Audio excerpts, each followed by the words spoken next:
We are going to start episode 23 with a setup for the conflict between Mabel and Pacifica that's going to be the focus of this episode. Mabel barges in, tackles Stan hard enough to make him throw the pancake, and starts talking about an article she submitted to the Gravity Falls Gossiper, you know, that newspaper that's written by the weird alien, about her ideas of squirrel fashion. She is majorly disappointed when she finds out that capitalism is a thing, and Pacifica bought out the space instead. And apparently the alien, Toby Determined, also has scoliosis, and frankly I didn't even know that aliens could get that. In the zoomed out shots of the living room, we can also see Dipper's cereal box, and judging by the mascot I expected something like Oleos to be on there, but it's actually called the Overly Sensitive Owl. Very charming. Dipper brings up the most likely explanation here, that being that Pacifica just bought her way to the front page. While the visuals in the scene seem a bit disconnected because they aren't even looking at the front page. Dan also asks if it's even legal for a child to wear that much makeup. And I really like this joke because it seems like a question that Stan would genuinely ask, even though he does it in his very personally attacking way. Sue's of course also following the trends, but he takes it one step further. Instead of a V-neck, he makes it a W-neck. Before he barges into the room though, we get a short glimpse at the TV where the show Duck-tective is currently running. We already saw that show, by the way, in the episode with the wax figures, for example. Following another people drinking alcohol without drinking alcohol joke, Dipper encourages Mabel to go play minigolf after a commercial mentions it that specifically targets an audience with horrible lives, which seems creepily omniscient. He follows this up by telling Stan that she's basically a minigolf prodigy, so everybody decides to go play and leaves the most responsible of the lot to guard the house, Waddles, who apparently is also able to place a bowl on the chair on his own. A very capable pig. After the intro, they are arriving at the minigolf course, and Stan brought the drip.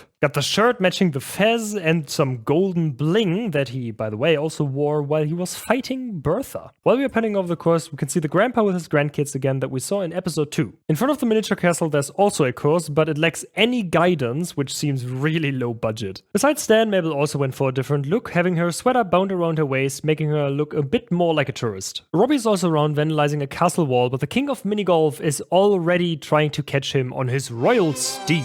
Though, judging by the movement speed of his highness's steed, it already seems geriatric. Because the king can't catch Robbie, he shows him a lewd hand gesture from off-screen, and it's most likely the middle finger. Like with most physical exertions, maybe except running for his life, Dipper isn't great at minigolf, but Mabel definitely compensates for that. Of course, we can't miss the most important character, McGucket, sleeping on the course and not knowing how he even got there. After a montage of Mabel just crushing it, they move on to the final hole, gathering quite the crowd. And if she gets a hole-in-one on this one, she would also beat her all-time high score, which, of course, would have been a bit too perfect. When she doesn't make it, she vents by saying nuts, which is probably one of the more direct cuss words used in the show, compared to something like darn. The bystanders also walk away way too disappointed, considering that they don't even really know her, and it's just minigolf. They're acting like they would have witnessed some kind of miracle happening. To get the ball for the conflict rolling, quite literally, Pacifica of course makes it in first try, with a ball and the club matching her outfit, which would have been very impressive if she made it in legitimately. After analyzing the scene meticulously, I deducted that the ball came from the right side. Considering that the exit of the windmill is directly opposite of our group,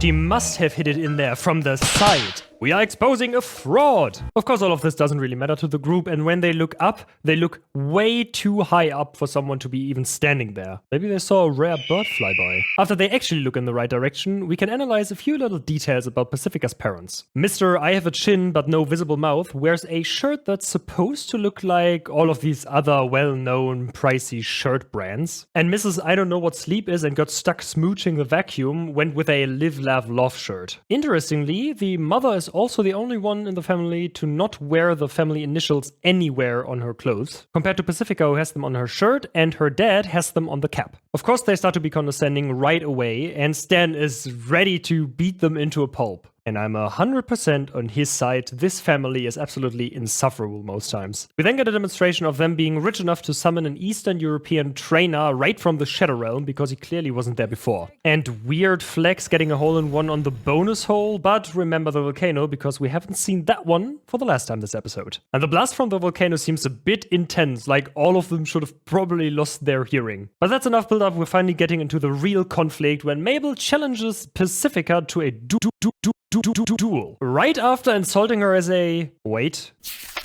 Did I say insulting? I meant shouting out what her character was till this point. A one-dimensional bleach blonde valley girl stereotype. Though I'm clowning on her, I know all these interactions are made to be really obnoxious, to make her unlikable, because otherwise the redemption arc wouldn't hit as hard as it needs to. That doesn't mean I'm not going to make fun of her in the future though. They move back the duel to midnight though. Ooh, very dramatic, because the park has to close due to bad weather. And I don't care what you tell me, these two are definitely some kind of skinwalker or alternate that's trying to act like a normal human. You can't tell me otherwise, these expressions are simply frightening.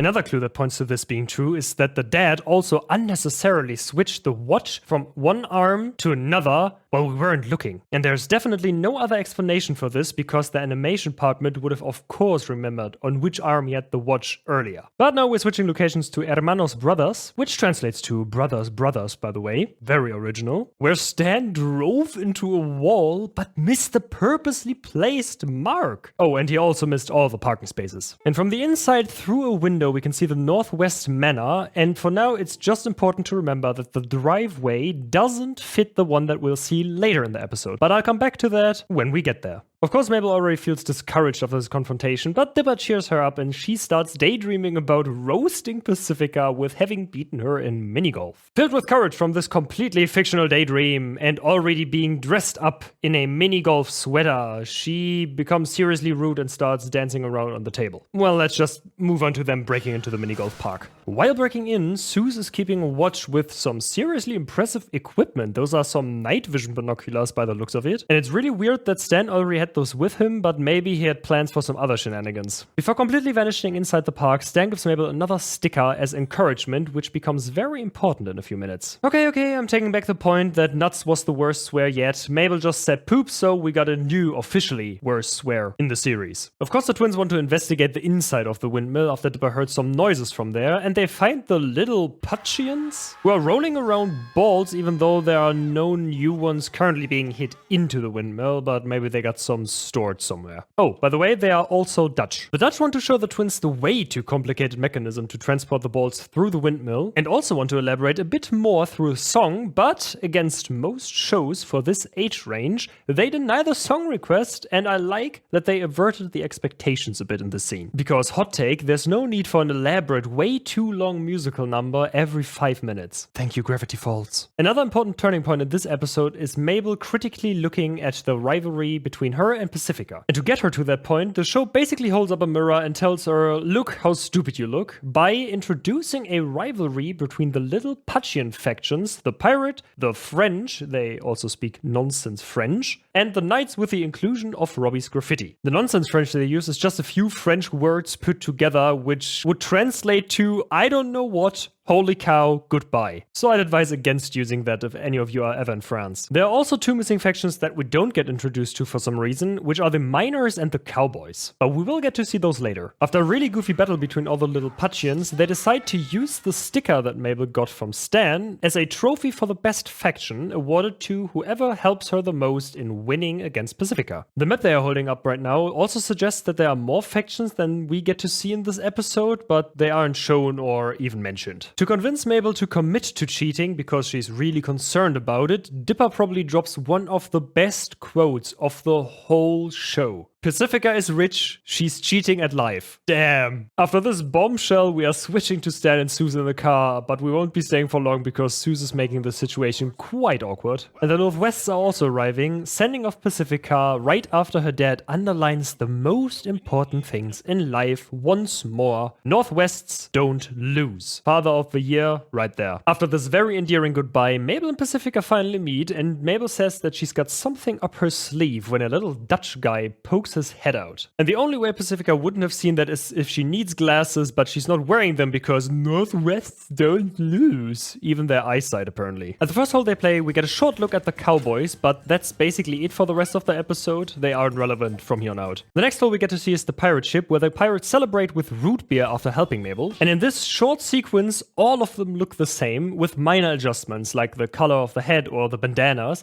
but generally all of them have the patch on the right eye except the one guy that's sitting on the can. The next hole we get to see is the mine, but in the background of this shot, there's a course leading into a teepee, which could be a hint at a Native American faction as well, but of course we don't get to see that. Continuing with the miners who probably received the most tragic story, where this one guy, Big Henry, pushes the minecart through a gas leak. Yeah, for some reason there's a gas pipe down there, dying in the process just for the chance to win the sticker. Your sacrifice will be remembered, Big Henry. F in the chat. After seeing Mabel congratulating the miners, the Dutch decide to kidnap Pacifica to win the competition. To be fair, the miners probably deserve the sticker the most. One of them straight up died for it. That's commitment. Switching back to Sergei and Pacifica, this shot from inside the bush right before they're kidnapping her doesn't include Sergei for some reason, even though he was standing right next to the bench a second earlier. The next scene makes it look like everybody should get their eyes checked, because even though they are standing right in front of it, the twins somehow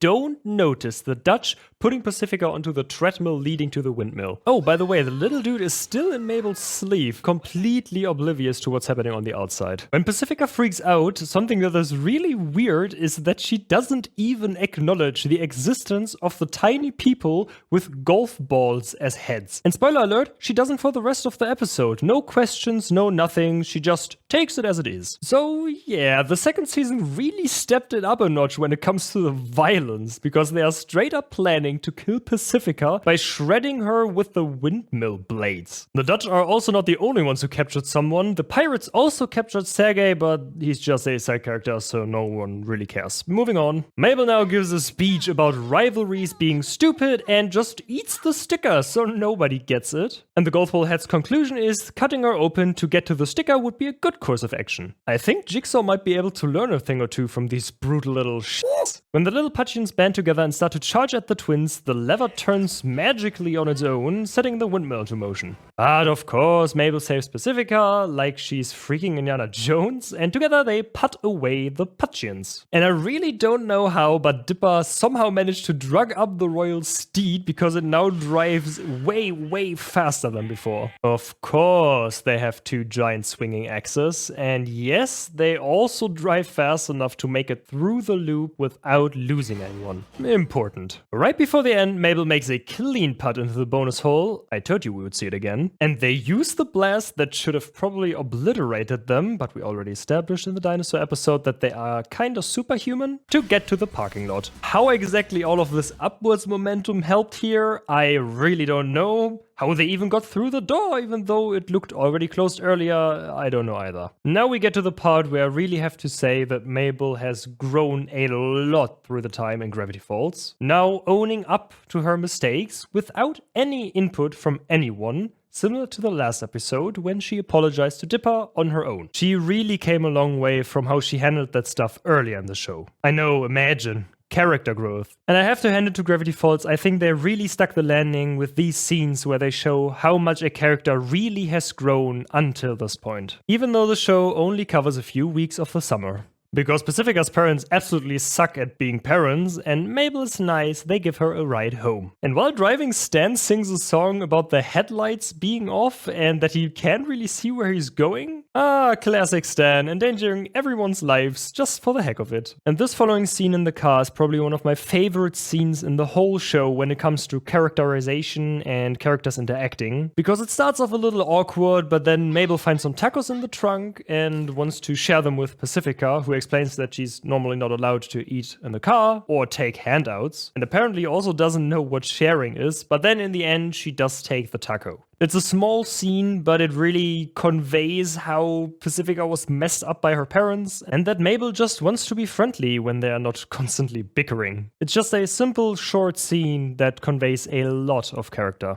And now, hold your horses, Pacifica admits to having fun and that she likes their servant's W neck? W standing for the one that Zeus just got. And we're ending off the episode with what you've all been waiting for, the driveway. The one we seen earlier led straight to the house, but this one goes past it. But maybe the simplest explanation would be that they are just rich enough to build a new one that evening. So I hope you enjoyed this episode of Mysteries of Gravity Falls. I certainly did, because I just like watching this episode. I like that we get some more character depth to the rival Pacifica. I really dislike it when you just have a rival and it's just, oh, they're mean, and that's basically the whole character. This time we got a little bit more depth with her parents just basically being useless as parents and all that stuff around her, so now she's not just a character anymore who's just mean because she's mean. So I hope to see you in the next episode. Have an amazing rest of your day, and until then, see ya!